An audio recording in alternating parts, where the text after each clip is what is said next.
everyone, welcome back to another video. My name is Emma Lefebvre and today we are doing part 3 of our watercolor drills videos. This one's a fun one. We are doing drills with wet on wet and color bleeds, so let's jump right in.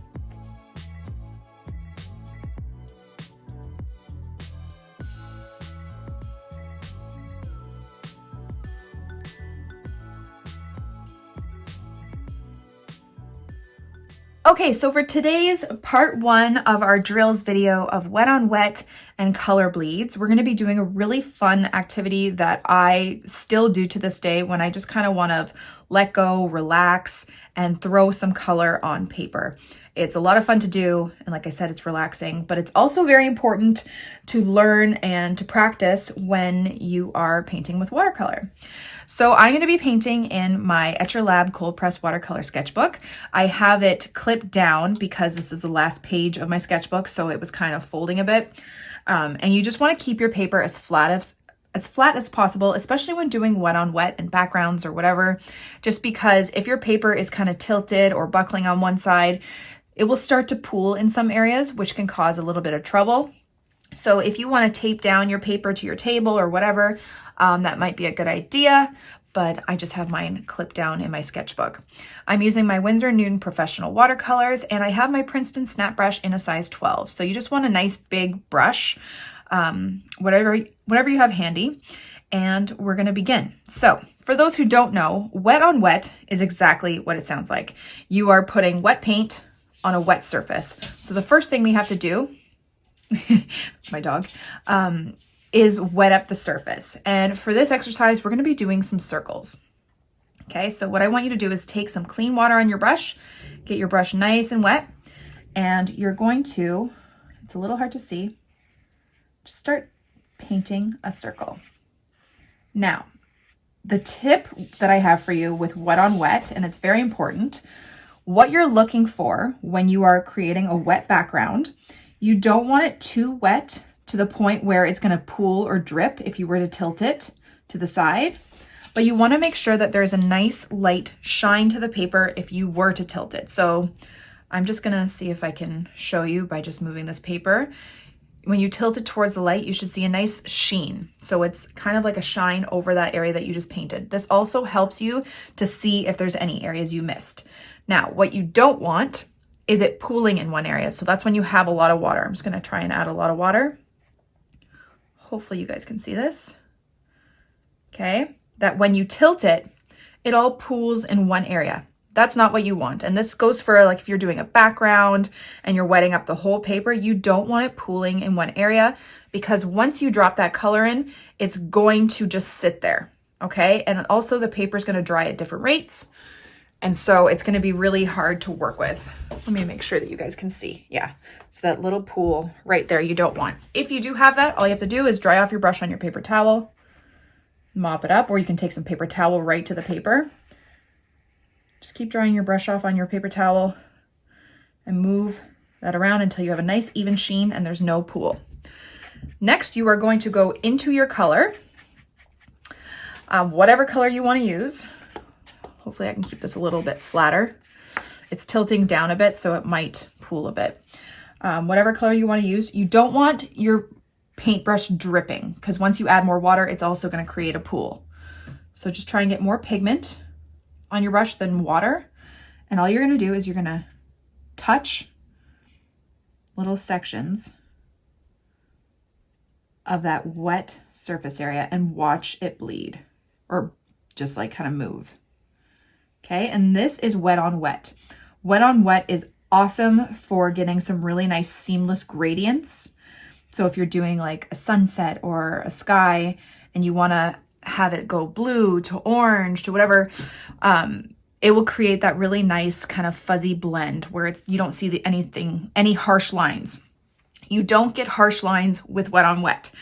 This is also great for making things look out of focus. So I've done a couple tutorials where I've done like trees in the background. I'll just show you like, okay. And then once that dries, it will look like it's a blurry tree in the background. And we'll get into that in our next video. But just kind of dropping that color in there, doing wet on wet can create so many different effects. It's awesome. So that's what I want you to do. I want you to just drop in color. Let's drop in some more color on top of that. I'm going to grab some Payne's Gray and just watch it move. Okay. Now, like I said, if there's a pool, let's create a little pool here. Okay, there's way too much water. I'm going to show you what happens. I drop in the color there. Oops, and it just sits there. That's not what you want. You want it to dance and kind of move. All right, so I'm just going to grab my paper towel. If that happens, and you can just mop it up like that, and then just move around that wet pigment, okay? You don't want a pool. Okay, so now that we've talked about what wet on wet is, we're gonna talk about color bleeds. And you can also do that with this exercise. So here I have my little circle. Now, a color bleed is when you touch two wet colors together and one color will bleed into the next. So let's grab, I don't know, turquoise. My color choices aren't great here. And I'm gonna do another circle right beside, slightly touching it, and watch the bleed that happens. Touching, you see that pigment being pulled into the turquoise? Once I do another color, you'll see it a bit more. I feel like I could have planned out my color choices a bit better, but that's okay. Just a demonstration, okay? You're just gently touching it. Okay, and I do color bleeds a lot in my florals. I love the way it looks. Okay, you can even do a color bleed of the color bleeding into just water. So I'm gonna clean off my brush and just have a wet brush and watch this. I'm just gonna touch this gently. And this also creates a really cool effect of it just bleeding into the water. See that?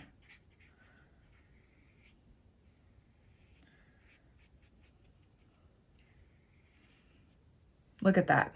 That's so cool. And I'm gonna grab some more pigment.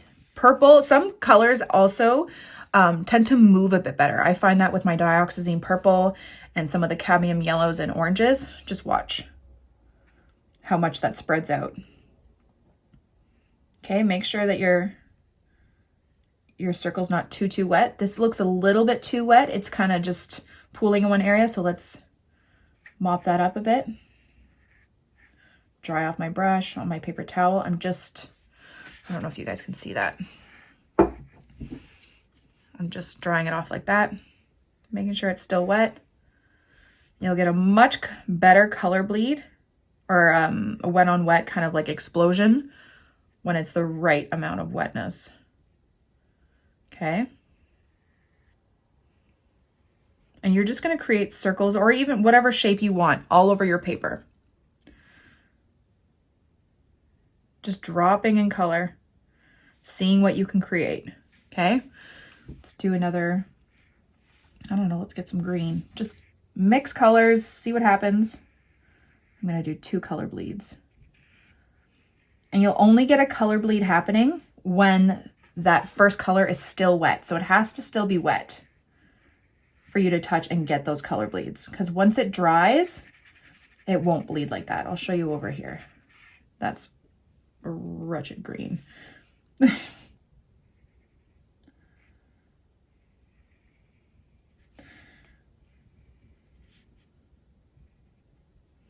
You'll also see how soft these blends are once it dries too. You're not going to get any really harsh lines. Okay, so I'll just show you up here, it's a bit dry. So if I were to touch just a bit, you're not going to get a color bleed because this one is already dry. Okay, and then that goes into layering, which is another drills video to come. Okay, so another thing I want you to practice with this is working on bleeding, contrasting, and complementary colors, or doing wet on wet. So if you don't know, contrasting or complementary colors are the colors that sit directly across from each other on the color wheel. So orange and blue, red and green, yellow and purple. Mixed together, they create brown. So if you have one color bleeding into the next, if you mix it too much, you could turn brown. But with the right color bleed, you can get that really nice red bleeding into green without it turning brown. And that's something to practice. So here we have green. Let's see if we can do this. Okay, so I'm gonna grab some red and I'm gonna try and do a color bleed. I don't know if that green was wet enough. I'll try again. And this is something I do with my florals. So if I'm doing like a red flower or a pink flower, and then I do a green leaf right beside it, you're gonna get that complementary or contrasting color bleed, which if it mixes too much, if you touch it too much, it's gonna turn brown. So you're just gonna have to let it touch once and kind of let it bleed into each other. And that just takes practice, doing it over and over again. So something like this, an exercise like this is really good to do. Let's grab some green and do another color bleed right beside this red, see if we can get that proper color bleed that I want. Okay, you wanna see the difference between that red and green. You don't want a muddy brown in between.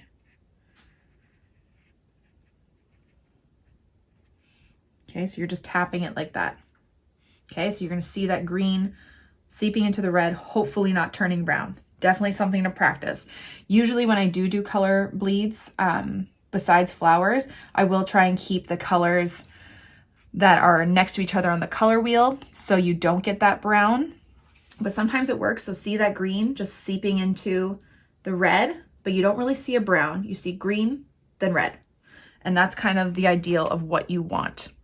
Okay, another way to do that, to put contrasting and complementary colors in the same area, maybe doing wet on wet without getting that muddy brown.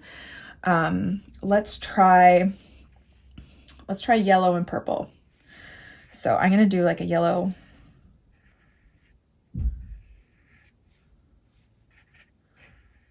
circle here. And I'm not gonna make it too saturated with color because I don't want it to be too much. And we're gonna try and do a wet on wet with purple. Now the trick with that is, again, don't move your brush around too much. Let it drop in that color and let it do its thing. Don't mix, mix, mix. Okay, so I'm gonna make it more saturated on this side. I'm gonna leave it a little bit lighter in the center. So I'm washing off my brush, drying it a bit. I'm gonna grab a bit of purple and I'm gonna tap it once, okay? Or maybe twice. The key is tapping it, not moving your brush around. Okay, so you get that specific yellow color and purple color without mixing it and creating a brown, because I'm gonna show you what's gonna happen. If you tap it too many times, see how that part coming out is coming out more brown. Here it's more purple. Okay, I also did it on a very saturated yellow part. Okay, so you're gonna have more of a chance for it to create purple. An example of this is if you're doing like a pansy. So a lot of them are yellow and purple. So I'll do like the purple petals and then the center I'll put yellow. Just tap it once to get that yellow bleed into the purple. But if you mix, mix, mix, mix, mix, you're gonna get a very muddy purple, and that's not what you want. You just wanna tap it that one time. Let's see if I can tap a bit of yellow right on top of the purple here. Actually, let's see, let's get more purple because this is a bit more wet. Okay. And it also kind of looks like a tie-dye pattern, which is super fun. I'm gonna grab some yellow. I'm gonna do it right on top. Just tap it once and see how bright that yellow is. Okay, you don't want to mix it around because that's when it starts turning brown. You can tap it. And you're having purple and yellow wet colors right on top of each other without it mixing. Okay, so a lot of people like to overdo it and it's just too much. Okay, that's when it turns brown. You got to just kind of hold yourself back and let the colors do its thing. So here, see that color bleed from green to red? You get that distinct green into red without the muddy brown mixing. Okay, so try and do this with some contrasting or complementary colors.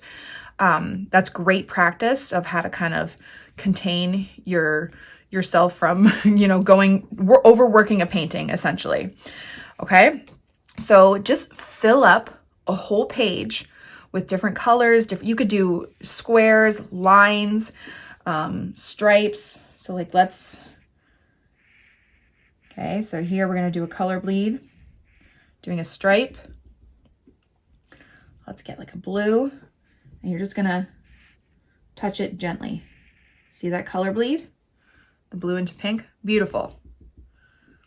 You could just do a whole page of color bleeds, just gently touching. I like when you have like just water on your brush and you let that color bleed. Let's do yellow. Okay, and you can just do lines all over your paper. And then again, our wet on wet, oops. Work just with water. Again, try and make sure it is not pooling. Tip it to the side. If it all rushes to one area, that's not ideal. Mop it up with your dry brush or with your paper towel. Try and get that nice light sheen. Okay, not pooling anywhere. Lift up any pigment and practice just dropping in that color and have fun with it. Okay. You can create a lot of, I don't know why I just dipped it in green. You can create a lot of fun patterns doing this. Polka dots, whatever you want. Okay, so this is our practice. This is our practice drills. And then in our next video, I'm going to show you how to incorporate everything you've learned here into actual mini little paintings and where it comes in handy. So for now, practice this, different shapes, different colors, and just have a lot of fun. Put on some really relaxing music, grab yourself a tea, grab yourself a glass of wine, whatever you like, and enjoy the process. And now I'm going to leave you with a relaxing video of me practicing this drill myself. Hope you guys enjoy it.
Thank you all so much for watching my video. I really hope you liked it and I hope you learned something. Don't forget to subscribe to this channel and follow me on Instagram for even more. Have a great day, guys. Bye.